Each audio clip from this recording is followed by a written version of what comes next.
When you put your heart and soul into creating something, you want it to make an impact, to endure, to express something. What does it take to get there? I'm Questlove, and this is Quest for Craft, my collaboration with the makers of the Balvenie single malt Scotch whiskey.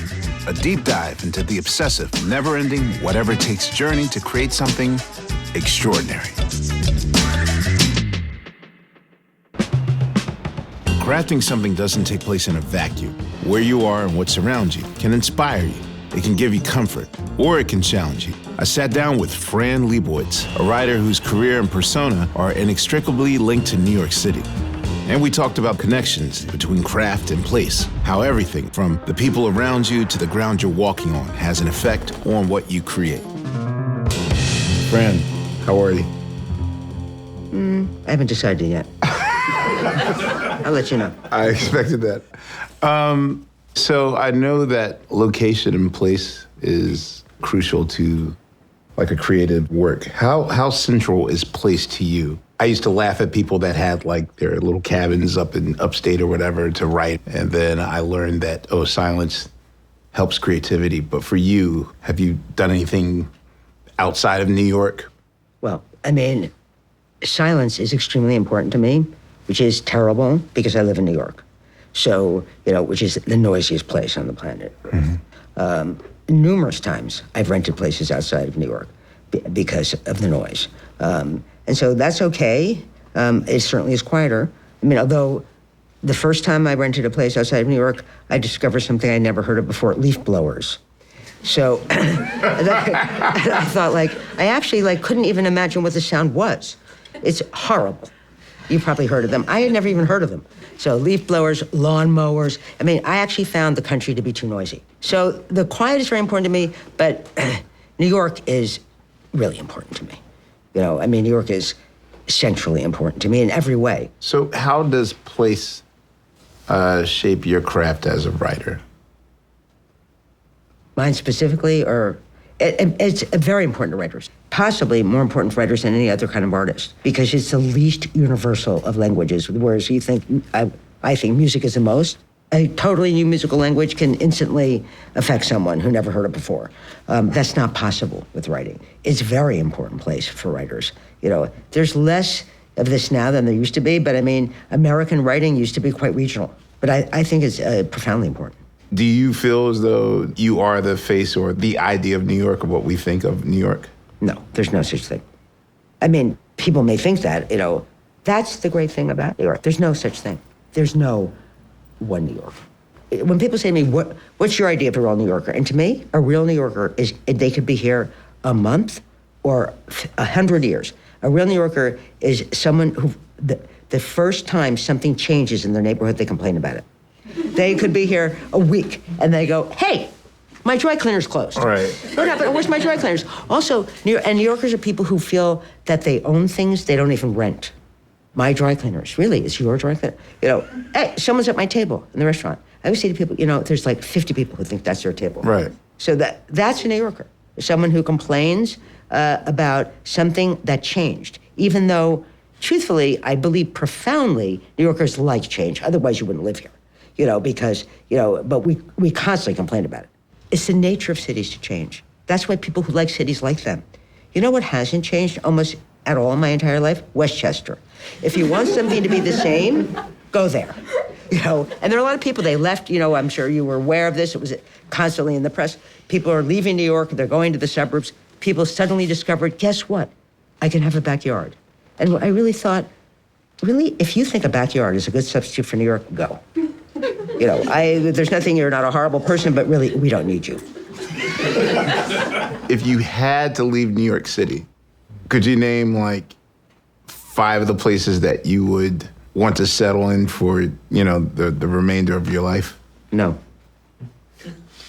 And So forced out the city, where would you go? Why would this happen? People always say, I don't think that they would let me live anywhere else, frankly. One of the reasons I love New York is because they let me live here. By which I mean, people, one of the reasons people come to New York for a million reasons, but one of the reasons people come to New York is because you can be yourself in New York, whatever that is, and if you don't want people to notice, they don't. the great thing about New York, in a certain way, is the lack of interest people have in your life. In your life in a way of like, the nosy neighbor is a small town idea. Mm-hmm. Like, most New Yorkers don't know their neighbors. They don't want to know their neighbors. They don't want their neighbor to be friendly to them, or nice to them, or bad to them. Just like, hi, that's it. Well, that's like indifference. Indifference. And you're fine with that? I long for that. Indifferent neighbors, what could be better than that? Believe me, there's a lot worse things in a neighbor than indifference, okay? All right. And even just, a word you never hear anymore because it's very outmoded politically is tolerance, because there's supposed to be something much more effusive than tolerance now. Uh-huh. But tolerance is really the best that you can hope for. It's like, you probably don't take the subway, but I do, okay? And you sit on the subway in New York. I took the subway a few times. Yeah, a few times. One thing I've always noticed in the subway, now that more people are back on it, but before COVID, when there were tons of people on it, you would see a young girl with a headscarf sitting here. Standing next to her would be a Hassid, okay? In many parts of the world, this was bloodshed. In the subway car, nothing. Nothing. They may, if they looked up or looked down, they may think, I hate that person, or I hate that idea, or I hate that religion, and no one touch anyone. There's no problem. That's a best thing you can hope is ignoring. And people ignoring these differences is, if that was all around the world, there'd be no wars. You can't imagine Fran without thinking of New York City. The person and place are completely tied. But how do you distill the essence of a place? And how does place relate to craft? Samir Patel, editor-in-chief of Atlas Obscura, a definitive guide to the world's hidden treasures, has given these questions a lot of thought.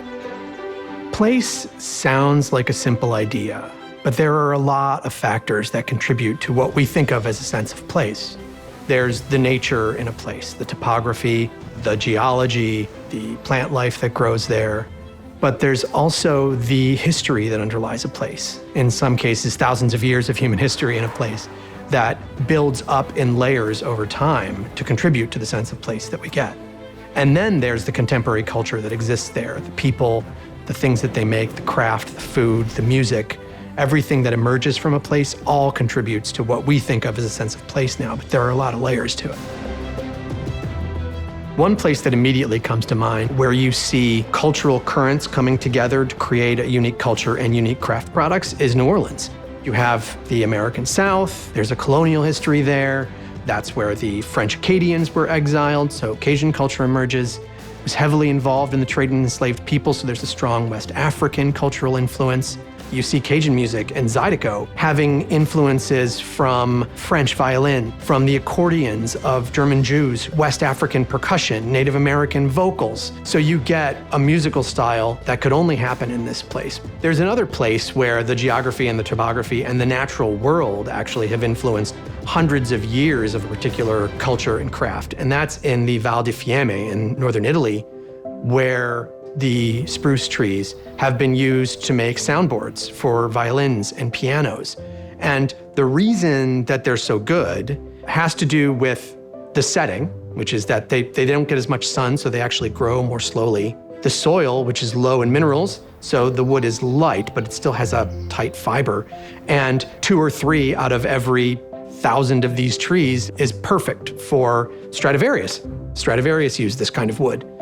In all of these examples, you see place and craft and people and culture are inextricably tied. So in some places, there's no way to separate a craft from the place in which it's created. What was, to you, your best memory or your best era of New York, when you romanticized New York?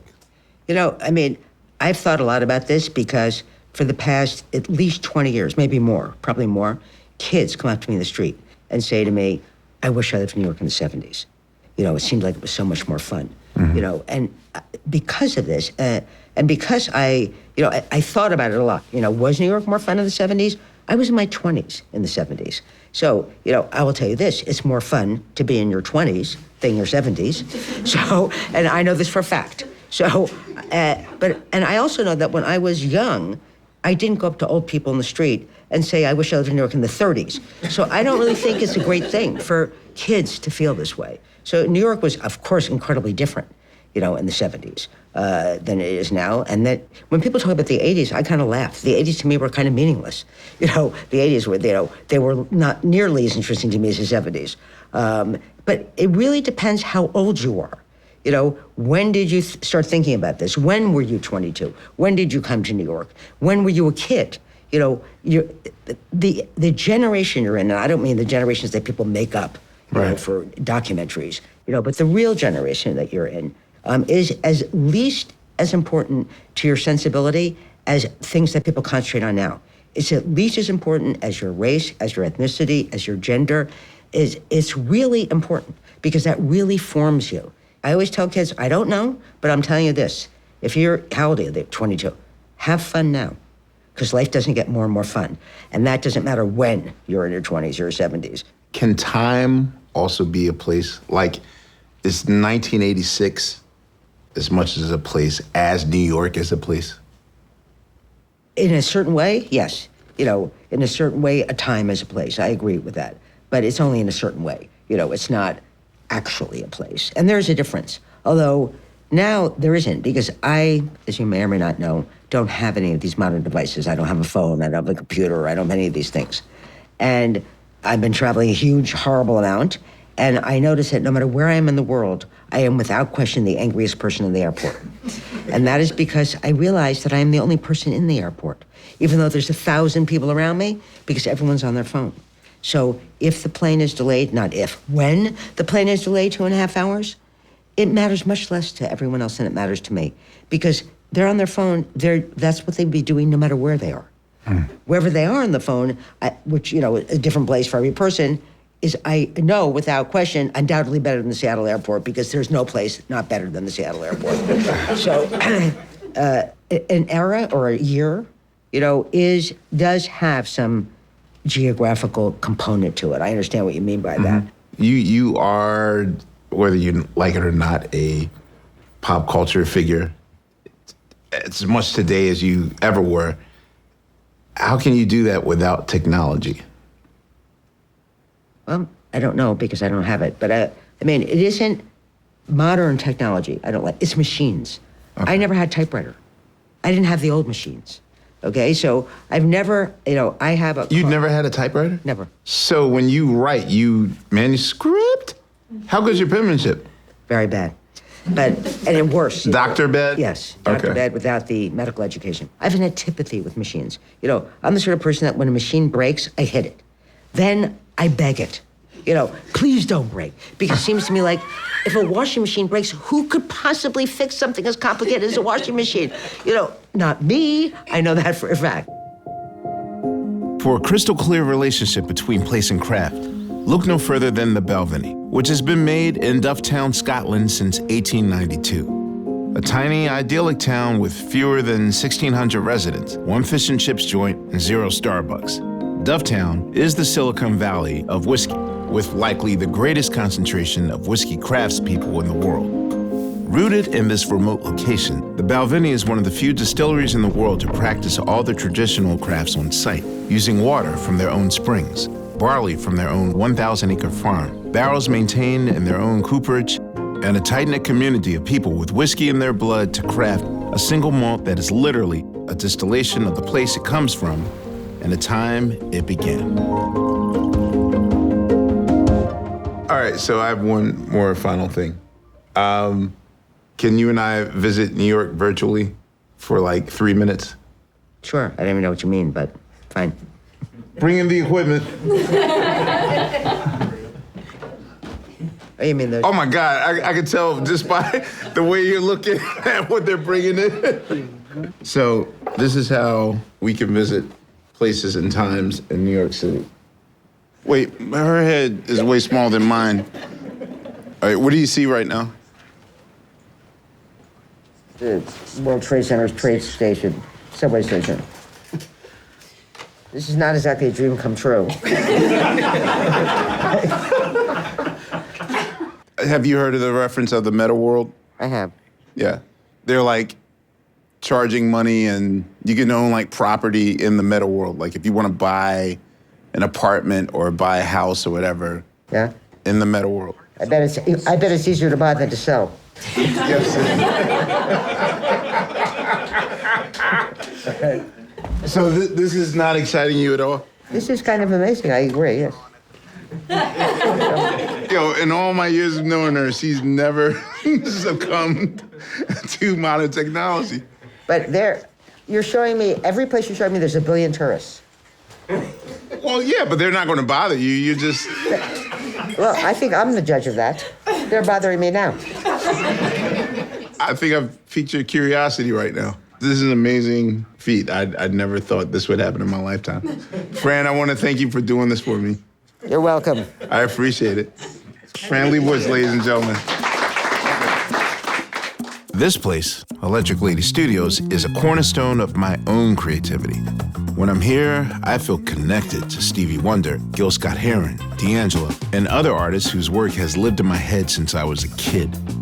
Jimi Hendrix, who built this place, said you have to give people something to dream on. Maybe that's the best definition of how a place can contribute to craft. It grounds you while it inspires you to reframe your work and bring something new to the table. All during the pandemic, you can visit malls, go to movie theaters. So my ex and I would have a date night in a movie theater. And... That's why she's your ex. Right, exactly. That's a mic drop ending like no other.